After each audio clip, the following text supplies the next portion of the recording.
হেফাজতের ভাইদেরকে যখন দরপাকড় করা হচ্ছিল, আলেম ওলামাদেরকে যখন অ্যারেস্ট করা হচ্ছিল, মুফতি আমির হামজা সাহেবকে যখন অ্যারেস্ট করা হলো, ঠিক অ্যারেস্টের আগের দিন উনি আমাকে রাত্রিবেলায় ফোন দিয়েছিলেন। মেসেঞ্জারে আমার সাথে কথা হয় লম্বা সময় ধরে। তো এই কথা হওয়ার পরে উনি যখন অ্যারেস্ট হয়ে গেলেন, উনি মিন্টু রোডে যখন ওনাকে আনা হয়, এরপরেই অনেকগুলো নামের তালিকা হয় কারা কারা অ্যারেস্ট হচ্ছে। তখন আমাকে ফোন করা হয় যে আপনি মসজিদে নামাজ পড়াতে যাবেন, যে কোনো মুহূর্তে আপনাকে এখান থেকে অ্যারেস্ট করা হতে পারে। আমি সেই মুহূর্তে চিন্তা করলাম যে আমি নামাজ পড়াই আল্লাহ রাব্বুল আলামিনের ঘরে, এই ক্ষেত্রে বাধা দিতে পারে, বাধা আসতে পারে, আমি জেনে শুনেই তো এই পথে আসছি। আমি কিন্তু একবারের জন্য নামাজ পড়ানো বন্ধ করিনি। এরপর আমাকে বলা হচ্ছিল যে আপনি একটা কাজ করেন, যে কোনো একটা জায়গায় চলে যান, নিজস্ব কোনো আত্মীয় স্বজনের বাড়ি না, তবে পরিচিত যে কোনো একটা জায়গায় আপনি যাবেন, সেখান থেকে অন্তত কয়েকটা মাস একটু নিজেকে আত্মগোপনে রাখেন। আমি স্পষ্ট তখন বলেছিলাম আমি তো কোনো চোর ডাকাত না, আমি একজন কোরআনুল কারীমের একজন প্রচারক, আমি তো আমার নিজেকে এইভাবে লুকাতে পারি না।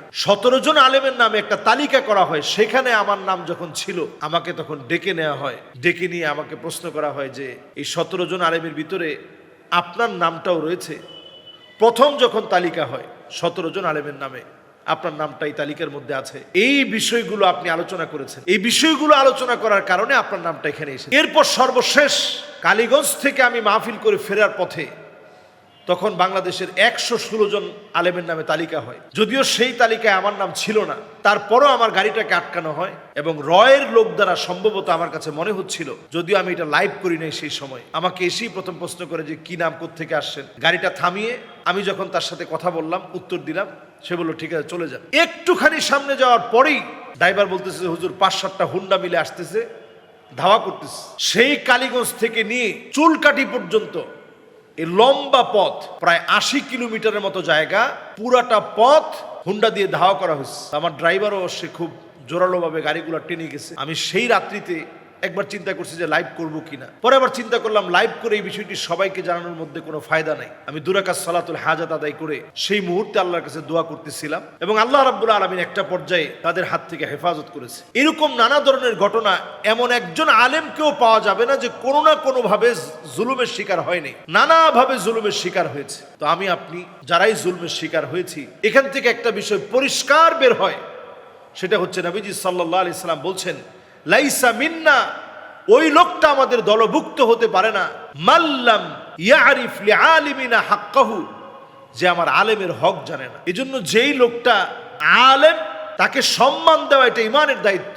আলেমদেরকে নানাভাবেই অপদস্থ করা হয়েছে, লাঞ্ছিত করা হয়েছে, এটা জালেমদের কাজ। নবীজির উম্মত আলেমদের উপরে জুলুম করতে পারে না। এরকম অনেক জুলুমের শিকার আমরা হয়েছি। এখনকার এই পরিবর্তন না হলে আরো জুলমের শিকার হতাম। চুনতির 19 দিন ব্যাপী ঐতিহাসিক সিরাত মাহফিলে আমি বক্তব্য করছিলাম। বক্তব্যের শুরুতেই আমি বক্তব্যের শুরুতে বলেছিলাম আজকের এই লক্ষ লক্ষ জনতা একমাত্র আমাদের আল্লামা হুজুরকে মানায়। হুজুর যদি এখানে বয়ান করতো তাহলে এই মানুষগুলোর তৃষ্ণা মিটতো। এই কথা বলার পরেই বাধা এসেছে। এই ভিডিও এখনো ফেসবুকে আছে। ইনশাআল্লাহ সামনের দিনে মাহফিল হবে, বাধা দেওয়ার মতো কোনো জালেম আর কোনোদিন ইনশাআল্লাহ দাঁড়াতে পারবে না। ইনশাআল্লাহ সময় আসবে, পরিবর্তনের সময় এসেছে। আল্লাহ পাকের কাছে আমরা দোয়া করি, বহু আলেম মাজলুম হয়েছে, মাজলুম আলেমদেরকে আল্লাহ রাব্বুল আলামিন যেন উত্তম প্রতিদান দান করে, জালেমদেরকে আল্লাহ রাব্বুল আলামিন যেন চিরতরে নিঃশেষ করে দেন, জালেমদের প্রাপ্য দুনিয়া আখিরাতে যেন আল্লাহ দান করেন, এই আশা আল্লাহর কাছে আমরা রাখি।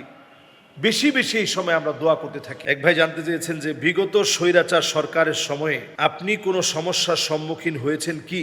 আল্লাহ রাব্বুল আলামিন আমাদেরকে সুন্দর একটা সময় দিয়েছে, কিন্তু এই সময়টা ঠিক কতদিন থাকবে আমরা কিন্তু কেউ জানি না। আমাদের কাঙ্ক্ষিত একটা অর্জন, কখন এটাকে নষ্ট করে দেওয়ার জন্য চেষ্টা তো চলছেই, কতদিন থাকবে, কতটা শক্তিশালী হবে, কতদিন স্থায়ী হবে আমরা কেউ জানি না। জালেমের জুলুমের বাইরে আমরা কেউ ছিলাম না।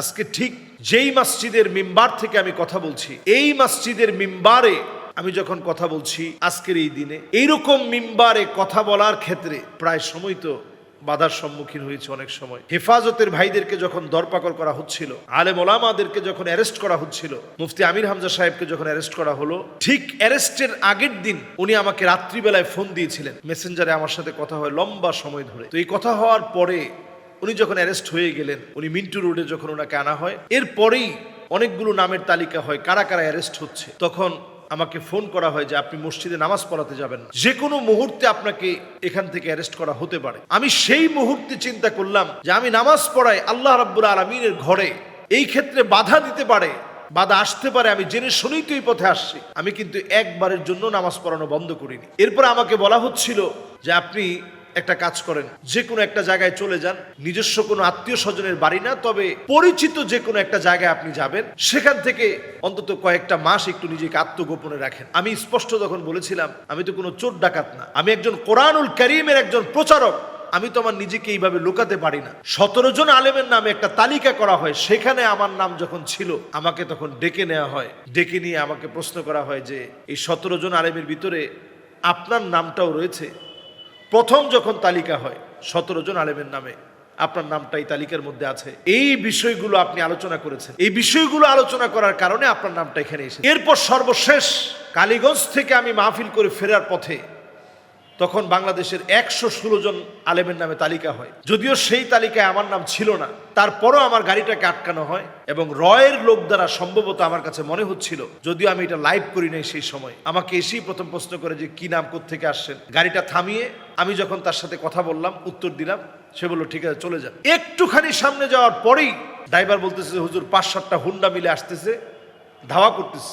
সেই কালীগঞ্জ থেকে নিয়ে চুলকাঠি পর্যন্ত এই লম্বা পথ, প্রায় 80 কিলোমিটারের মতো জায়গা, পুরাটা পথ হুন্ডা দিয়ে ধাওয়া করা হয়েছে। আমার ড্রাইভারও সে খুব জোরালোভাবে গাড়িগুলো টেনে গেছে। আমি সেই রাত্রিতে একবার চিন্তা করছি যে লাইভ করবো কিনা, পরে আবার চিন্তা করলাম লাইভ করে এই বিষয়টি সবাইকে জানানোর মধ্যে কোনো ফায়দা নাই। আমি 2 রাকাত সালাতুল হাজাত আদায় করে সেই মুহূর্তে আল্লাহর কাছে দোয়া করতেছিলাম এবং আল্লাহ রাব্বুল আলামিন একটা পর্যায়ে তাদের হাত থেকে হেফাজত করেছে। এরকম নানা ধরনের ঘটনা, এমন একজন আলেমকেও পাওয়া যাবে না যে কোনো না কোনো ভাবে জুলুমের শিকার হয়নি, নানাভাবে জুলুমের শিকার হয়েছে। তো আমি আপনি যারাই জুলুমের শিকার হয়েছি, এখান থেকে একটা বিষয় পরিষ্কার বের হয়, সেটা হচ্ছে নবীজি সাল্লাল্লাহু আলাইহি সাল্লাম বলছেন, লাইসা মিন্না, ওই লোকটা আমাদের দলভুক্ত হতে পারে না, মাল্লাম ইয়ারিফ লিআলিমিনা হাক্কাহু, যে আমার আলেমের হক জানে না। এজন্য যেই লোকটা আলেম, তাকে সম্মান দেওয়া এটা ইমানের দায়িত্ব।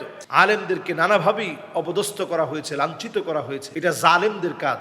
নবীজির উম্মত আলেমদের উপরে জুলুম করতে পারে না। এরকম অনেক জুলুমের শিকার আমরা হয়েছি। এখনকার এই পরিবর্তন না হলে আরো জুলমের শিকার হতাম। চুনতির 19 দিন ব্যাপী ঐতিহাসিক সিরাত মাহফিলে আমি বক্তব্য করছিলাম। বক্তব্যের শুরুতেই আমি বক্তব্যের শুরুতে বলেছিলাম, আজকের এই লক্ষ লক্ষ জনতা একমাত্র আমাদের আল্লামা হুজুরকে মানায়। হুজুর যদি এখানে বয়ান করতো তাহলে এই মানুষগুলোর তৃষ্ণা মিটতো। এই কথা বলার পরেই বাধা এসেছে। এই ভিডিও এখনো ফেসবুকে আছে। ইনশাআল্লাহ সামনের দিনে মাহফিল হবে, বাধা দেওয়ার মতো কোনো জালেম আর কোনোদিন ইনশাআল্লাহ দাঁড়াতে পারবে না। ইনশাআল্লাহ সময় আসবে, পরিবর্তনের সময় এসেছে। আল্লাহ পাকের কাছে আমরা দোয়া করি, বহু আলেম মাজলুম হয়েছে, মাজলুম আলেমদেরকে আল্লাহ রাব্বুল আলামিন যেন উত্তম প্রতিদান দান করে, জালেমদেরকে আল্লাহ রাব্বুল আলামিন যেন চিরতরে নিঃশেষ করে দেন, জালেমদের প্রাপ্য দুনিয়া আখিরাতে যেন আল্লাহ দান করেন।